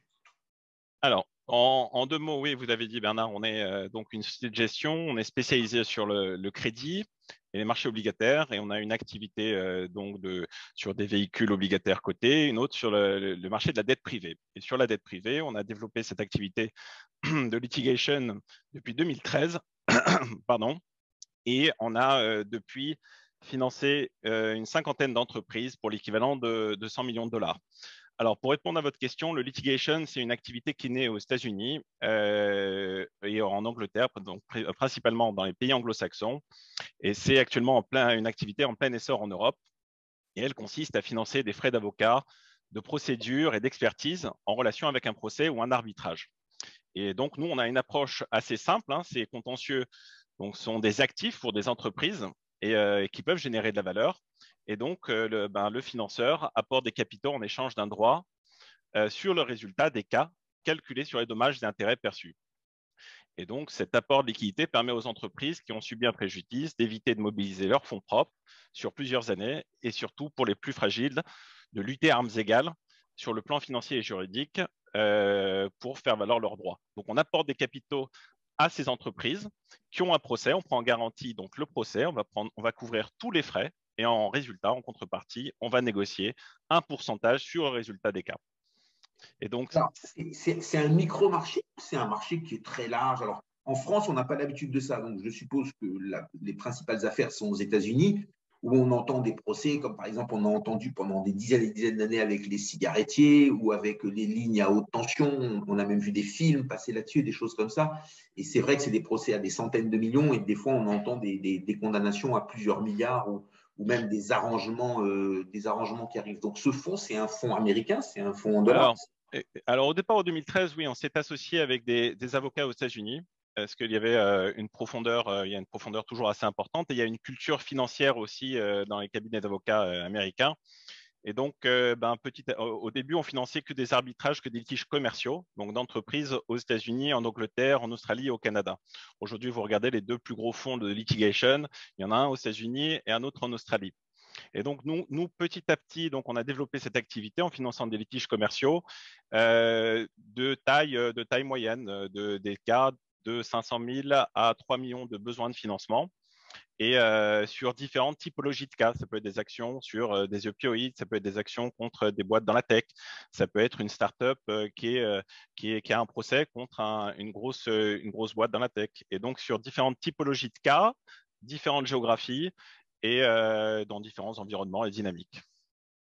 Alors, comment on le place en termes de niveau de risque? Est-ce qu'on dit que c'est risqué, c'est très risqué, c'est pas risqué, c'est peu risqué? Comment est-ce que, bon, en France, on a l'habitude d'analyser nos risques sur une échelle de 1 à 7. Et déjà, est-ce que vous avez votre risque, il a été officiellement coté? Ou s'il n'est pas officiellement coté, à quel niveau de cette échelle vous le mettriez? Alors, traditionnellement, le risque, c'est un financement qu'on dit non-recourse. Ça veut dire que quand vous financez un cas, vous prenez le risque du cas. Si le cas à la fin n'a aucune valeur, vous allez perdre votre argent. Donc nous, on a une approche assez différente, dans le sens où on a essayé d'avoir une approche plutôt crédit, et donc on a essayé d'apporter une autre source de repaiement. Et donc on a travaillé avec plusieurs assureurs, donc des assureurs au départ américains. Aujourd'hui, on a des assureurs anglais qui, si le cas demain s'avère défectueux et perdant, l'assureur rembourse le capital aux investisseurs et donc apporte une autre source de paiement. Et donc, pour répondre à votre question, Bernard, donc soit dans l'univers et dans les schémas classiques, vous perdez votre equity si les cas sont perdants. Dans notre schéma à nous et dans notre fonds, vous avez une autre source de paiement. Et c'est pour ça qu'on a des sujets de diversification avec l'assureur en termes de cas, de typologie de cas et de géographie et de sectoriel. Vous avez transformé ce fonds qui, à la base, est un fonds à risque en un fonds sans risque. Donc, si j'ai bien compris, on est dans un fonds sans risque sans qu'il soit garanti, c'est ça? Donc, on a un risque faible du fait de la couverture sans bien sûr de garantie. Exactement. Alors, c'est presque ça. Le fait qu'il y ait un assureur aussi qui participe, parce qu'on va payer en contrepartie une prime d'assurance et on va négocier un pourcentage sur le résultat du cas avec l'assureur, fait qu'à la fin, aussi, on porte un risque lié à l'assureur. Si demain, l'assureur fait défaut, on a un risque sur la garantie. Donc, nous, notre métier, ça a été de veiller à la solvabilité, bien entendu, de l'assureur qui prenait part à l'investissement dans les cas. Et donc, mais en contrepartie, l'investisseur se retrouve à la fin avec un produit à capital assuré par ces assureurs qui sont notés A+, donc qui ont une bonne notation. Les assureurs, c'est quoi les noms des assureurs? On ne peut pas citer les noms des assureurs. D'accord, on n'a pas le droit. Mais voilà, c'est sous NDA. On peut communiquer toutes les informations sous réserve de signer ces NDA à les investisseurs potentiels. Alors, là, on a bien vu comment le fonds il marchait d'une manière un peu sec, un peu technique. Donc, pour investir, vous êtes une société de gestion, donc on s'adresse à vous ou à vos distributeurs. On investit, c'est un fonds, quand on a préparé l'émission, qui est réservé à une clientèle avertie, donc le minimum va être élevé. On va être sur un minimum d'investissement à 100 ou 125 000 euros, c'est ça? 125 000 euros, absolument. 125 000 euros, et il faut rentrer dans certains critères, c'est-à-dire avoir des compétences et des savoirs financiers et un certain patrimoine pour pouvoir y accéder. Exactement. Maintenant, ce que je voudrais qu'on parle, c'est un petit peu techniquement, si vous avez des exemples. Alors, je sais que tout est un petit peu secret, tout est un peu confidentiel, il y a beaucoup de choses qu'on ne peut pas dire, mais de nous montrer quel type de société vous avez porté ou quel type d'ONG ou contre quel type de société vous êtes opposé. Enfin, voilà, d'essayer de rentrer un petit peu dans le détail pour que nos auditeurs puissent comprendre un petit peu à quoi va servir leur argent. Alors, oui, je vais vous citer quelques cas emblématiques. De manière générale, la typologie des cas dans lesquels nous investissons est assez variée et on se concentre sur une grande majorité, ça je l'ai dit tout à l'heure, de litiges commerciaux qui sont fondés sur des contrats ou des relations de type commercial. Et donc, on a investi aussi bien depuis le début, ça fait 9 ans qu'on est sur cette classe d'actifs, on a investi sur des cas où il y a des ruptures abusives de contrats, des violations de brevets, des ententes frauduleuses et des actions collectives portant sur différentes thématiques, et notamment des pratiques anticoncurrentielles ou non-respect d'engagement auprès d'actionnaires. Et donc, je cite peut-être 2 cas qui sont oui, plutôt emblématiques et plutôt publics, parce qu'on peut les citer. Donc, une première action où on va soutenir une fondation donc qui mène une action contre TikTok, donc l'application mobile, et pour non-respect de la réglementation RGPD. Et donc, traitement… Alors, on rappelle en 30 secondes ce que c'est RGPD. C'est les règles d'usage quand vous, par exemple, vous inscrivez sur une plateforme ou sur un site, vous donnez de la data, donc vous fournissez de la data, c'est vos informations personnelles à ces applications-là, et donc c'est l'utilisation de vos données personnelles à des fins commerciaux, et donc TikTok est poursuivi entre guillemets pour utilisation de ces données, revente de ces données et surtout envoi de ces données à l'extérieur de l'Union européenne. Et donc là-dessus, il y a eu une condamnation déjà au niveau de la CNIL de WhatsApp, hein, qui est la messagerie pareil. Et donc, donc cette fondation-là va poursuivre TikTok, va mener cette action-là pour un dommage qui est estimé à 300 millions d'euros, où chaque utilisateur en fait qui va donc donner son accord à la fondation pour poursuivre TikTok pour ce préjudice-là, va avoir droit à une indemnité. Et donc, et c'est notamment des mineurs qui ont subi ce préjudice-là.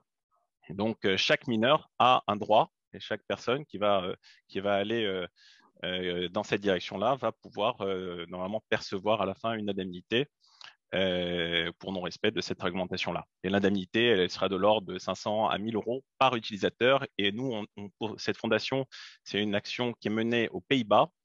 Et pour vous dire, il y a 700 000 mineurs, donc de moins de 13 ans, qui utilisent TikTok aux Pays-Bas et qui auraient droit à cette indemnité. Alors, c'était justement la question que je l'ai posée. C'est l'action qui va être faite aux Pays-Bas est réservée aux mineurs des Pays-Bas? Alors exactement, chaque fondation. Alors cette fondation-là, en l'occurrence, elle soutient cette action. Elle mène cette action contre TikTok pour ce qui est de l'utilisation aux Pays-Bas. Mais il peut y avoir demain une action qui serait menée en dehors, en France ou ailleurs. Là, en l'occurrence, nous, on a eu des liens, on a eu des relations avec la personne qui gère cette fondation-là, et c'est comme ça qu'on a originé ce cas-là. Voilà. D'accord. Alors, donc, ces fonds, ce sont des fonds modernes. C'est comme ça qu'on fait depuis toujours, et ça arrive de manière un peu tardive ou un peu plus lentement en France. Ou alors ces grands procès des années 80 et 70 contre les cigarettiers américains, contre les lignes à haute tension, contre la pollution liée à certaines agricultures ou à certains pesticides. Est-ce que c'était déjà financé de cette manière-là par ce type de fonds, ou alors est-ce qu'à ce moment-là, c'était les assurances qui s'en occupaient toutes seules?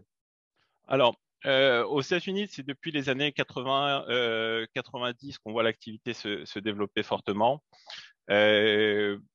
principalement pour des raisons de dérisking des banques. Hein. Les banques, la plupart des banques ne vont pas financer des frais d'avocat ou des expertises en lien avec un procès ou un arbitrage. Donc, aux États-Unis, on a bien vu cette dynamique là depuis, même ça s'est accéléré depuis les années 2000.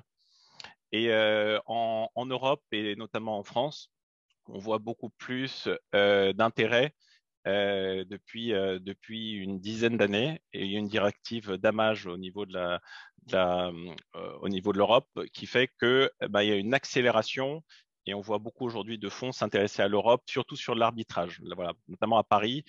Paris est une place assez importante au niveau de l'arbitrage international, et on voit de plus en plus de cas originés par les cabinets d'avocats aujourd'hui en France. Et les cabinets d'avocats donc sont les principaux originateurs et apporteurs de cas en ce qui nous concerne. D'accord. Alors, le fonds que vous allez lancer, c'est un fonds que vous avez lancé, que vous allez lancer, et le dossier est déjà prêt, tout est déjà prêt, ou c'est pas comment ça va se passer? Non, ouais, on a lancé des véhicules, on a depuis 2014, hein, on lance des véhicules. Le dernier fonds a été lancé en 2018. Et là, donc, on a une période d'investissement de 3 ans. Donc, comme on arrive à la fin de la période d'investissement du fonds lancé en 2018, donc on lance un nouveau véhicule. C'est un fonds qui aura une composante, une allocation européenne qui sera beaucoup plus importante que le véhicule précédent, qui était plutôt américain. Et donc, c'est un fonds dont l'objectif de levée est de 150 millions d'euros. Le véhicule précédent a fait 60 millions. Pourquoi plus? Parce qu'il y a plus de profondeur, on origine beaucoup mieux aujourd'hui, et il y a tout le pipe aujourd'hui qu'on a qui fait que l'objectif de levée est de 150 millions. Donc ça va être un fonds en euros, ce sera un fonds non liquide, hein. C'est un fonds, on a de la liquidité lorsqu'il y a des débouclements ou lorsqu'il y a un événement sur le cas, et avec une durée d'investissement moyenne par cas qui est de 5 ans. D'accord. Et donc, la date de lancement du fonds, c'est quand? C'est au premier trimestre 2022. D'accord. Et donc là, on travaille sur un véhicule français. Ce ne sera pas un véhicule luxembourgeois avec, à ce moment, avec le cabinet d'avocats Racine pour lancer ce véhicule au premier trimestre 2022. Donc, c'est un fonds fermé. Il va y avoir une période de collecte. Ensuite, le fonds se ferme. Le fonds investit. Et après, il y a une période de décollecte, c'est ça? Il y a une période, exactement. On a une période d'investissement donc qui va durer 3 ans. Et puis, à partir du moment où l'argent des investisseurs est appelé, il est rendu au plus tard à la 5e date d'anniversaire. Donc, si on a un cas qui est résolu ou qui est gagnant, qui soit gagnant ou perdant pendant ces 5 ans, l'argent est rendu aux investisseurs. Ça veut dire que la période de recherche d'investisseurs, elle est ouverte pendant 3 ans? Non, 1 an. 12 Un mois. an, d'accord. Okay. 12 mois. 12 mois. Ouais. D'accord. Donc, pendant 12 mois, vous collectez des fonds. Au bout du 12e mois, vous fermez votre fonds. Les souscriptions, exactement. Des souscriptions. Ensuite, pendant du démarrage jusqu'à la 3e année, vous cherchez à investir et vous fermez les investissements 3 ans après l'ouverture du fonds, c'est ça? Exactement, tout à fait. Et donc, au plus tard.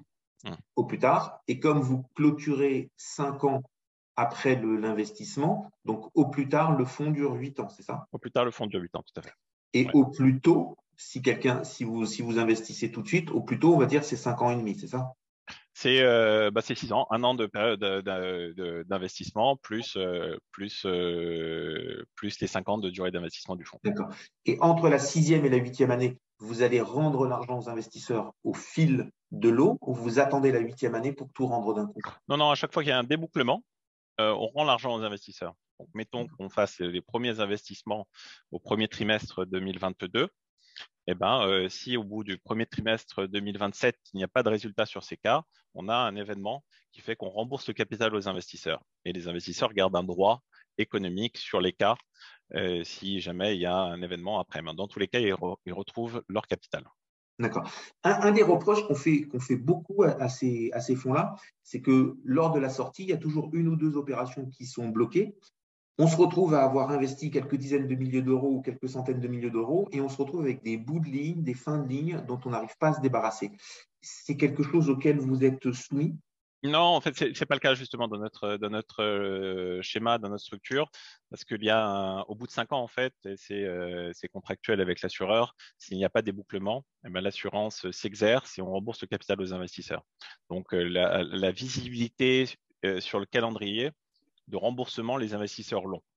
Et là-dessus, bon, bah, c'est pour ça que c'est plutôt un instrument de crédit, dans le sens où il y a une maturité finale. À chaque fois que les capitaux sont déployés, eh ben, on sait et on peut fournir le calendrier aux investisseurs quand le capital sera rendu. Je ne dis pas après, s'il y a une plus-value ou s'il y a un cas, les investisseurs gardent un droit économique et pendant quelques années supplémentaires sur le cas. Mais ce qui est sûr, donc, c'est que 8 ans après la souscription, donc c'est-à-dire en fin de compte 7 ans après la clôture des souscriptions, tout sera remboursé. Exactement, absolument. Le capital sera remboursé. Il y aura eu depuis tout au long de ces 8 ans des remboursements. Il y aura des cas qui ont débouqué. On devrait investir on devrait avoir entre 30 et 50 cas sur ce prochain véhicule. Et donc, dans ces cas-là, on aura des remboursements au fil de l'eau. D'accord. Et on a gardé le meilleur pour la fin. Le rendement cible que vous visez, alors j'explique pour nos auditeurs, un rendement cible est un rendement supposé, un rendement construit par rapport à une expérience passée, en aucune hypothèse un rendement garanti. Ouais. Alors allez-y, le rendement cible. Tout à fait. Non, le rendement est de 10%. C'est l'objectif de rendement. C'est ce qu'on, dans le passé, sur les cas qui ont été résolus, on a fait 12% de rendement. C'est un rendement en euros et c'est un rendement net pour l'investisseur. Et donc, il y a le rendement, et c'est tout en mettant la garantie en face, hein, parce que de l'autre côté, on a un schéma et on a une structure qui est assurée, qui fait que on a un rendement qui est plutôt élevé pour un véhicule qui est capital assuré par l'investisseur. D'accord. Et alors, dernière question, et après on s'arrête là.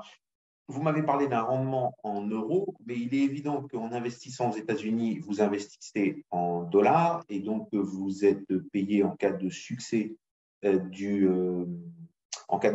procès en dollars et en cas d'échec du procès, je suppose que la compagnie d'assurance pour un dossier américain sera une compagnie d'assurance américaine et elle aussi, elle a dû exprimer son contrat en dollars.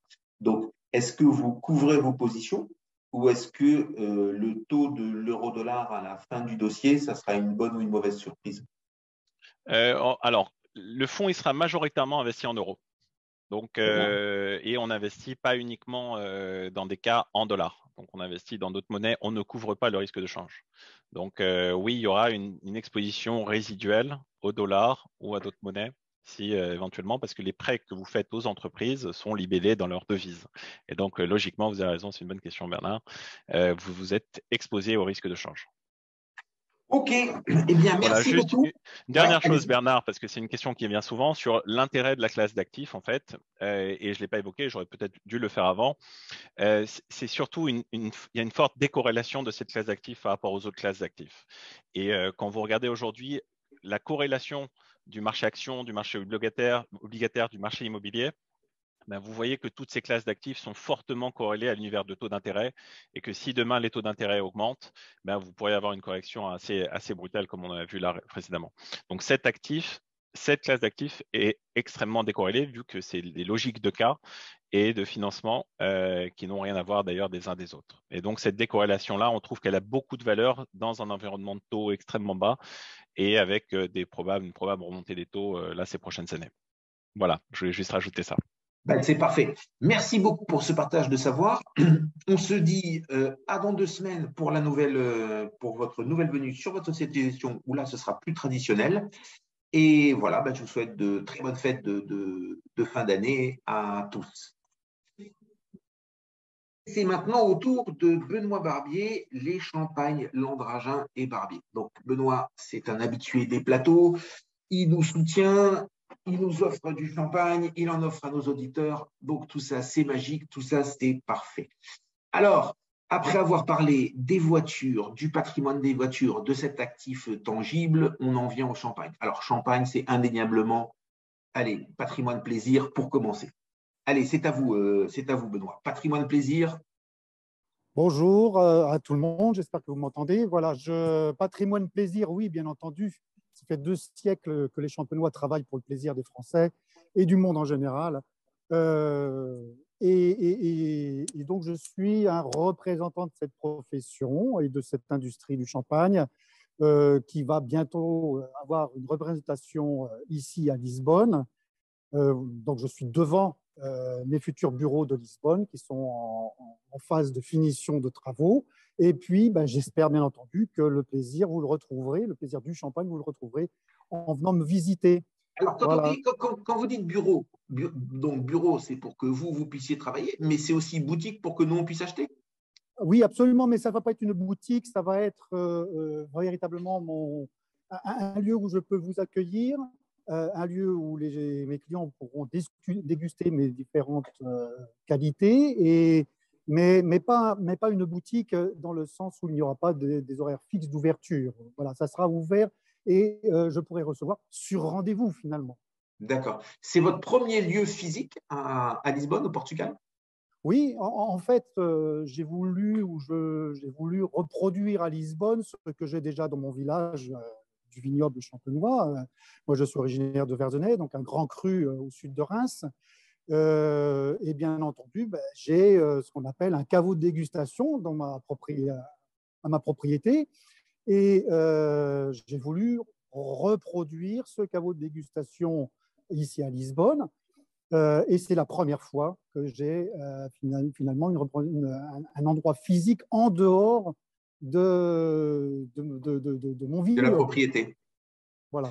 Alors, tout au long de l'année, entre des morceaux de confinement, des inquiétudes et des choses comme ça, on a parlé de la hausse des matières premières. Et dans la hausse des matières premières, il y a un spécialiste du vin qui est venu nous voir et nous a dit attention au champagne, ne traînez pas trop pour l'acheter, les prix du champagne vont augmenter. Alors, est-ce que vos prix ils ont augmenté par rapport à l'année dernière?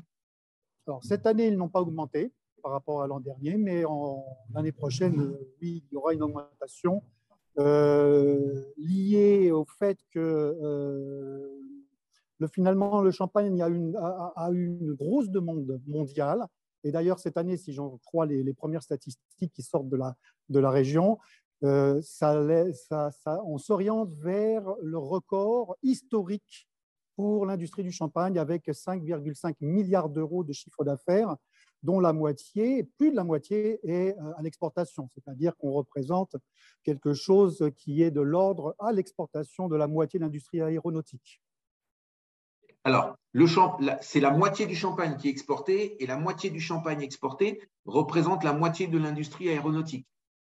Oui, me semble-t-il. En tout cas, 2,5 milliards d'euros uniquement en exportation. Je pense qu'on ne doit pas être loin des performances à l'export de l'industrie aéronautique, dont on entend d'ailleurs un avion qui me survole. Alors, je vais rebondir sur ce chiffre parce qu'en tant que financier, il ne m'a pas échappé. Ça peut paraître beaucoup, mais ce que je voudrais dire à nos auditeurs, c'est que ce n'est pas grand-chose en vérité. Ça veut dire que le produit, il est quand même resté très français. Parce que la France, c'est 70 millions de personnes. Bon, ok, il y a beaucoup de touristes qui viennent nous voir, mais quand ils viennent chez nous.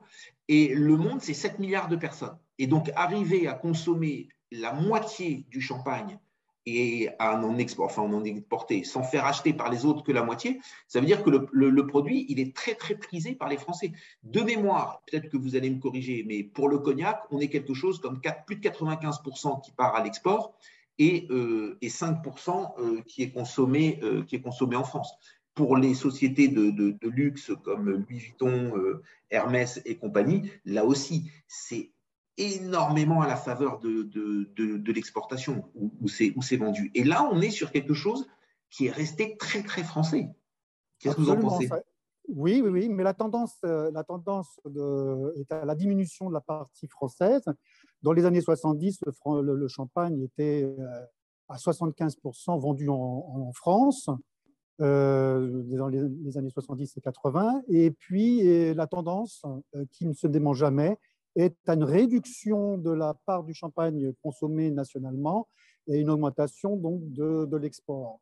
On peut prévoir que d'ici une dizaine d'années, 60 ou 70% du champagne sera à l'exportation.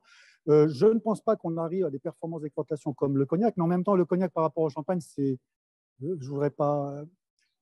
Disons que c'est un nain à côté du champagne, c'est-à-dire que c'est pas, on est loin des 2,5 milliards d'euros d'exportation pour le cognac.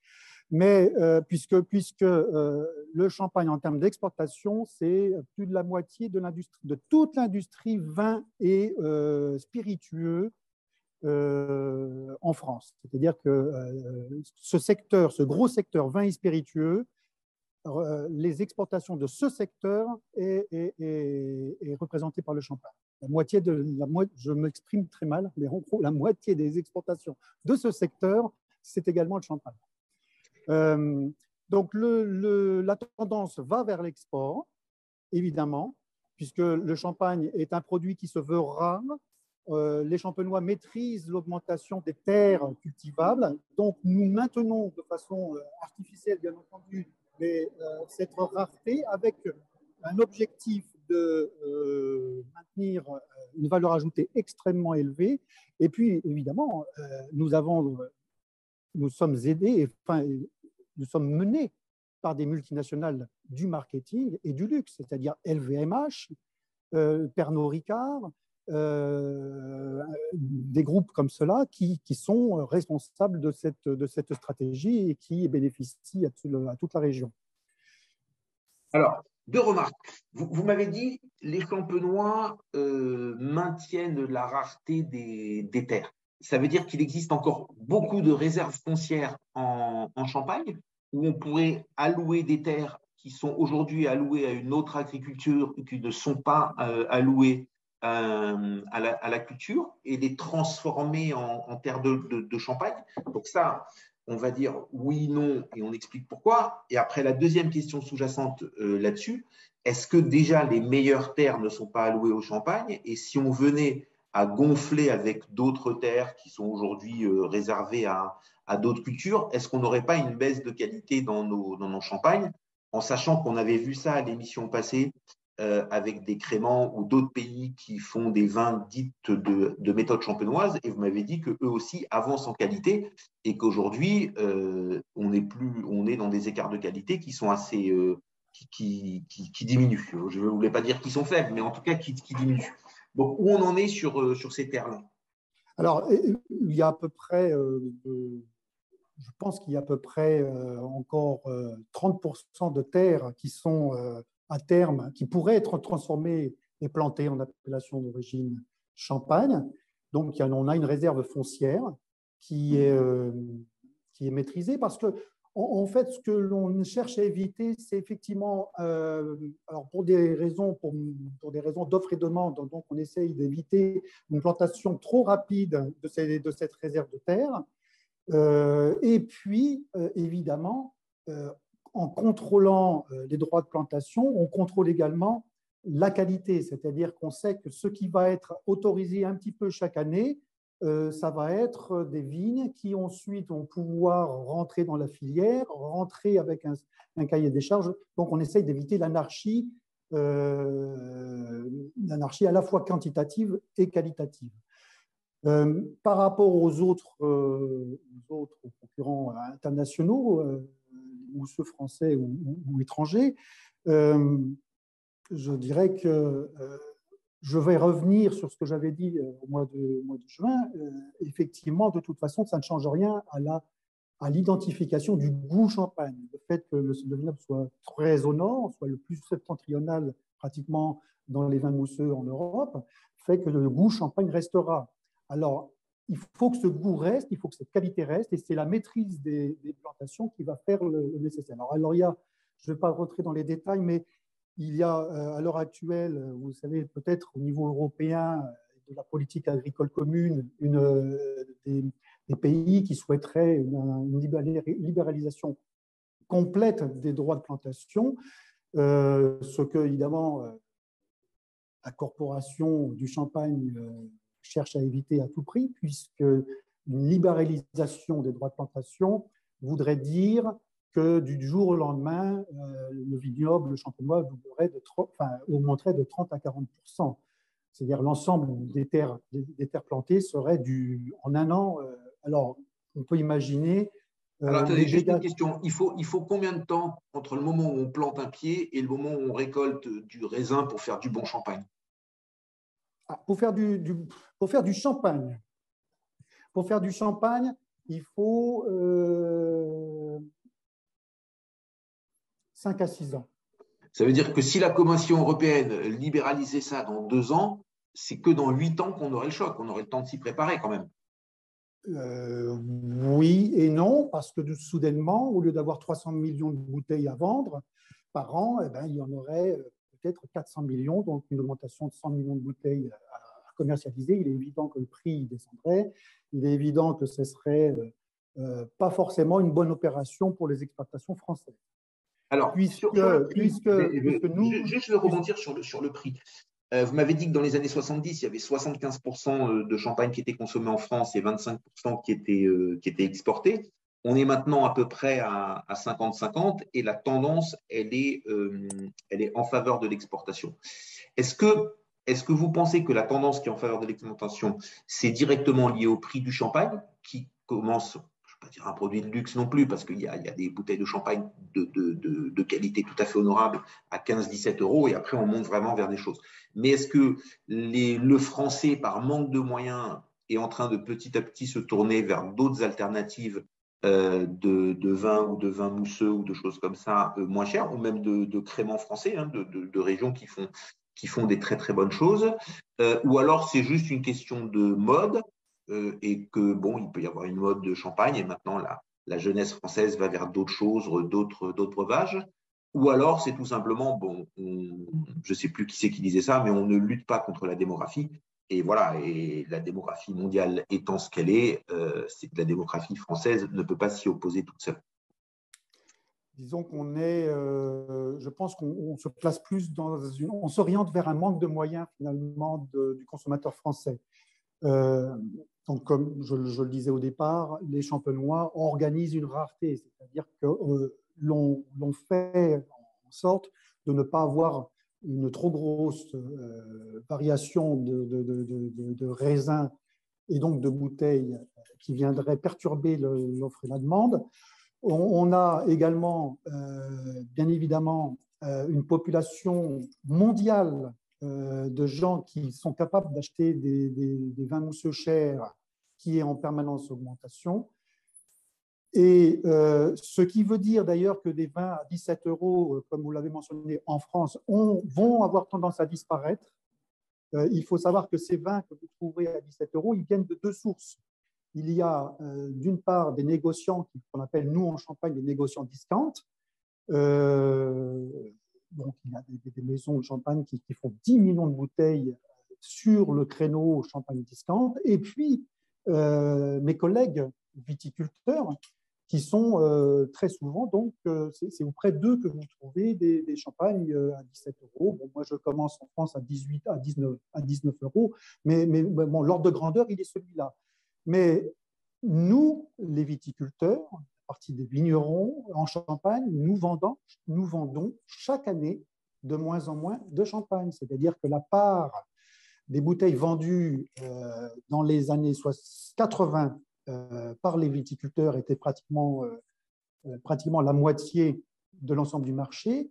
Nous représentons maintenant plus que 25%. Et chaque année, il y aura de moins en moins de champagne de viticulteurs, c'est-à-dire moi et mes collègues, et de plus en plus, les champagnes sont vendus donc par les grosses maisons de champagne qui maîtrisent le marketing, qui sont des machines de guerre marketing, des marques globales. Il faut quand même penser dans le monde du vin, il n'y a pas de marque globale autre qu'en Champagne. Marque globale, quand je dis marque globale, c'est-à-dire Adidas, Nike, mais dans le monde du vin, il n'y a que des marques champenoises qui sont globales. Il y a le cognac également ici, qui a des marques globales. Mais ce qui veut dire que ce sont des entreprises qui maîtrisent parfaitement les canaux de distribution, le marketing, et c'est elles qui, chaque année, sont responsables d'une plus grande partie des ventes. Alors, attendez, là, je vais vous couper parce que là, on est en train de déborder. Et je vois que leur cible, c'est l'export. Et ce qui veut dire aussi que chaque année, nous avons de plus en plus de difficultés, nous, vignerons, à vendre en France et à l'export. Et donc, les champagnes vont se raréfier, les champagnes pas chères, comme vous l'avez dit tout à l'heure, vont d'une certaine manière se raréfier en France pour des raisons de prix. D'accord. Alors, votre lieu, il ouvre quand? Là, je vois, vous êtes rentré à l'intérieur de votre lieu, donc quand on publiera la vidéo sur les réseaux sociaux, les auditeurs deviendront spectateurs et le verront aussi. c'est à partir de quand que vous allez pouvoir recevoir J'espère dans 15 jours. J'aimerais bien pouvoir recevoir des clients dans 15 jours.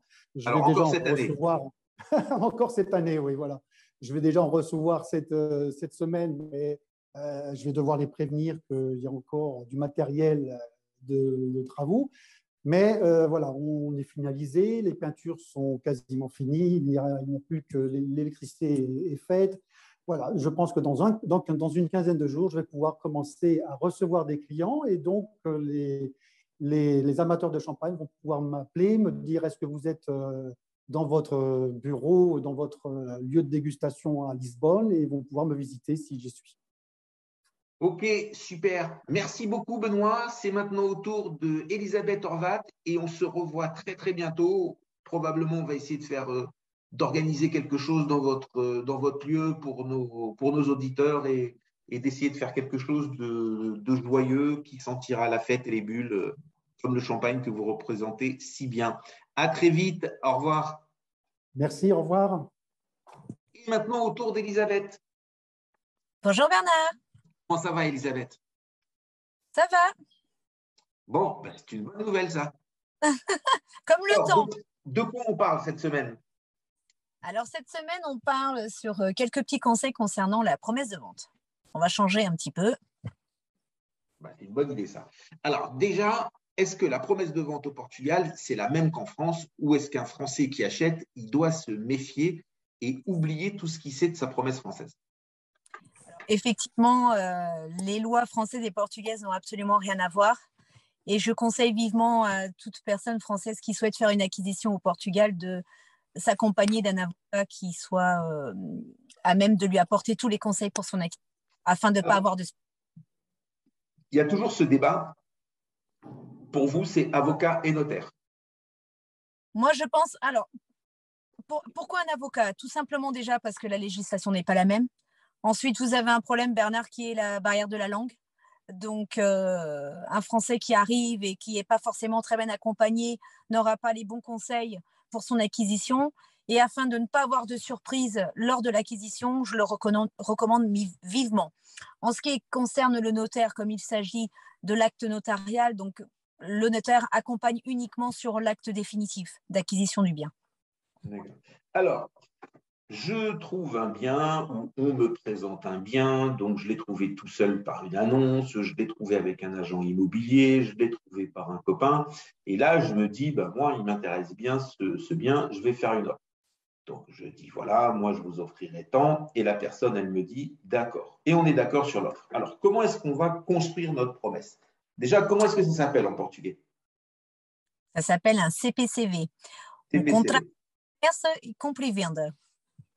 Ok, donc un compromis de vente, c'est ça? Compromis de vente, tout à fait. Si comme vous dites, vous avez trouvé un bien sympathique et que vous avez un agent immobilier qui vous accompagne dans cette démarche, il est à lui-même capable de rédiger donc cette promesse.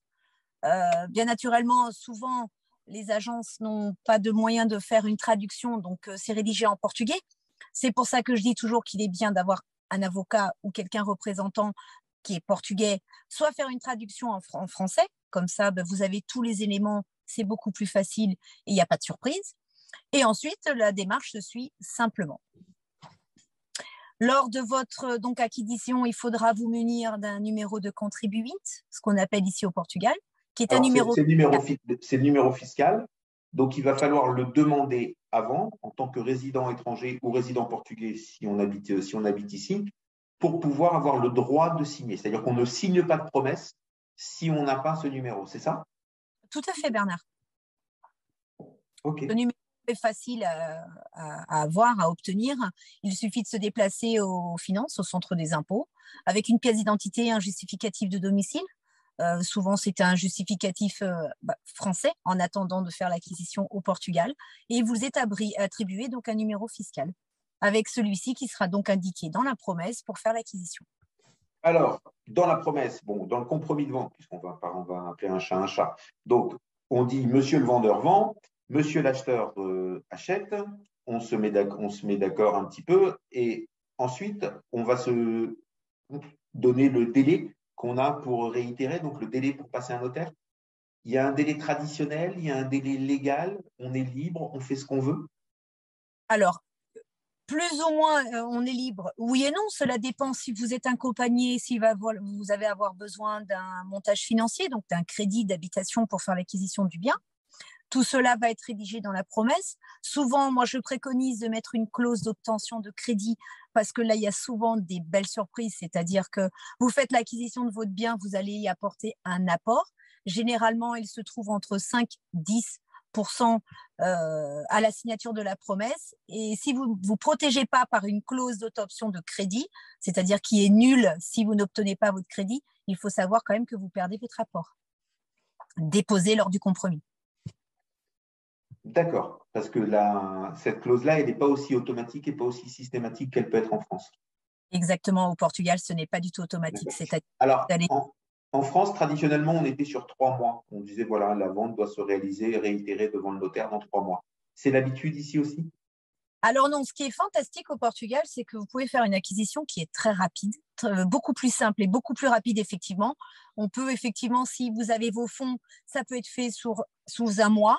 S'il y a un crédit bancaire qui est entre les deux, on va compter 1 mois et demi, allez, 2 mois pour être bien.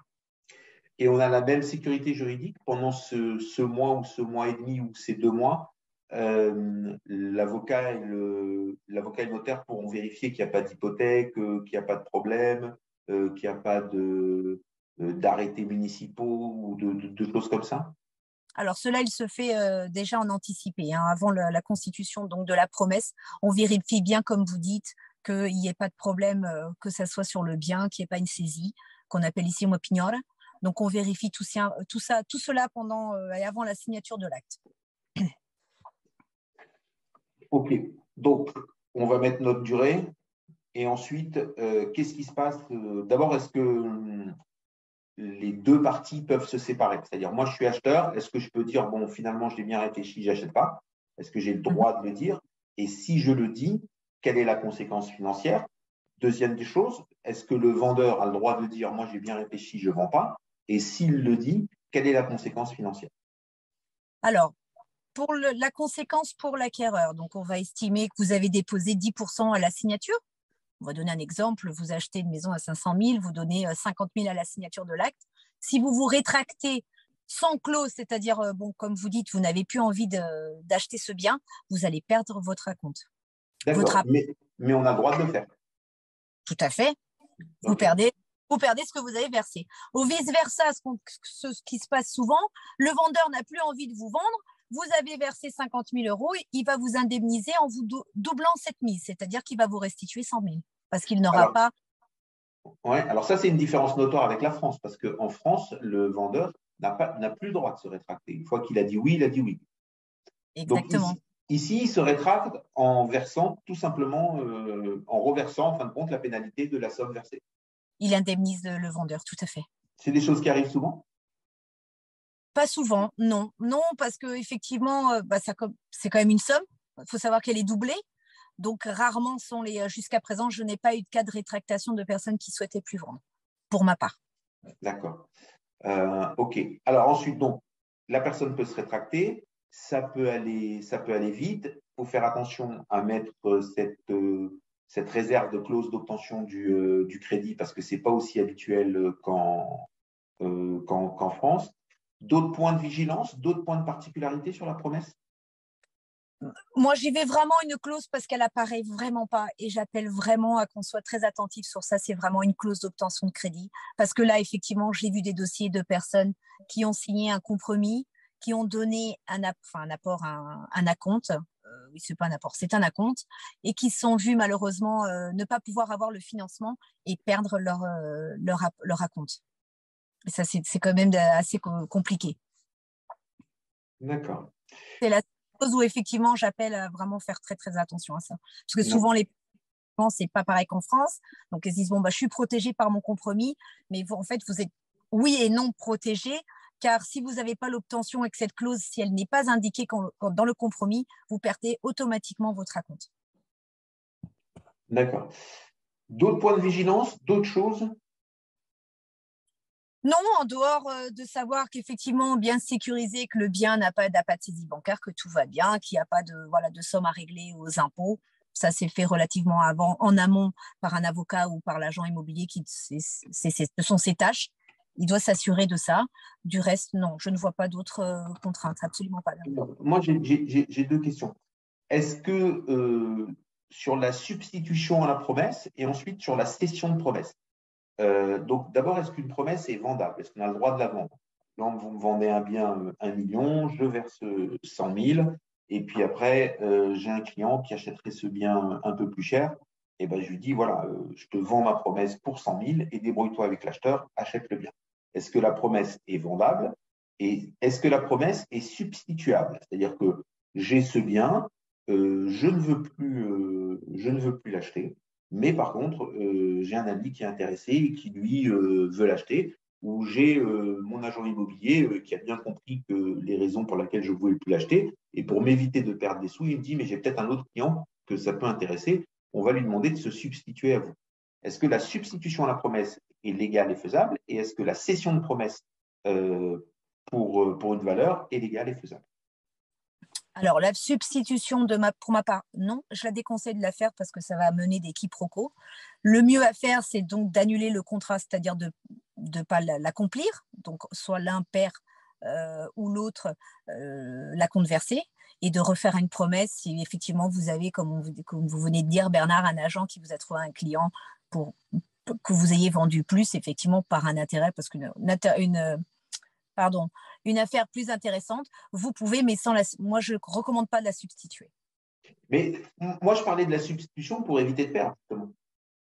Non, alors, oui, mais il faudrait à ce moment-là faire un montage. Et je vous avoue qu'à ce jour, je ne l'ai pas fait. Et j'ai eu déjà un cas comme ça, mais on a annulé le contrat. Étant donné que vous allez vendre plus cher après, vous allez quand même, sans perdre, vous allez le récupérer de l'autre côté par votre autre vendeur. D'accord. Et la cession de promesse contre espèce, contre argent, elle est légale? Attendez, je n'ai pas entendu, pardon Bernard. La cession de promesse, cette fois-ci, je ne substitue pas. Je cède une promesse. J'ai acheté un bien, j'ai promis d'acheter un bien à 1 million, j'ai versé. Je me rends bien compte que ce bien, je peux le vendre à 1,2 million, 1,3 million. Je ne vais pas décider de me titrer pour le vendre. Je vais tout simplement céder ma promesse pour 200 000 € à quelqu'un qui, lui, va directement l'acheter au prix que le vendeur m'avait promis. Alors là, il suffit de faire, comme on dit en portugais, une alteração de contrato, c'est-à-dire de changer effectivement toute votre partie, votre identité, puisque ce ne sera pas vous, ça sera une autre personne qui fera l'acquisition pour ne pas perdre. Dans ces cas-là, oui, on peut. Et le vendeur, est obligé d'accepter? Il peut ne pas accepter, effectivement. Il pourrait ne pas vouloir, oui. D'accord, ok. Bon, écoutez, c'est intéressant tout ça. Eh bien, voilà. Merci de cette première approche. C'était notre dernière émission avant Noël. C'est peut-être une idée d'un nouveau format, quelque chose de plus technique ou de panaché. Écoutez, je vous souhaite une très très bonne soirée. Je vous dis merci beaucoup, à très bientôt et de très bonnes fêtes si je n'ai pas l'occasion de vous revoir avant. Au revoir. Également. Merci beaucoup, bonne fête à tout le monde. Merci, au revoir. La French Radio. Portugal.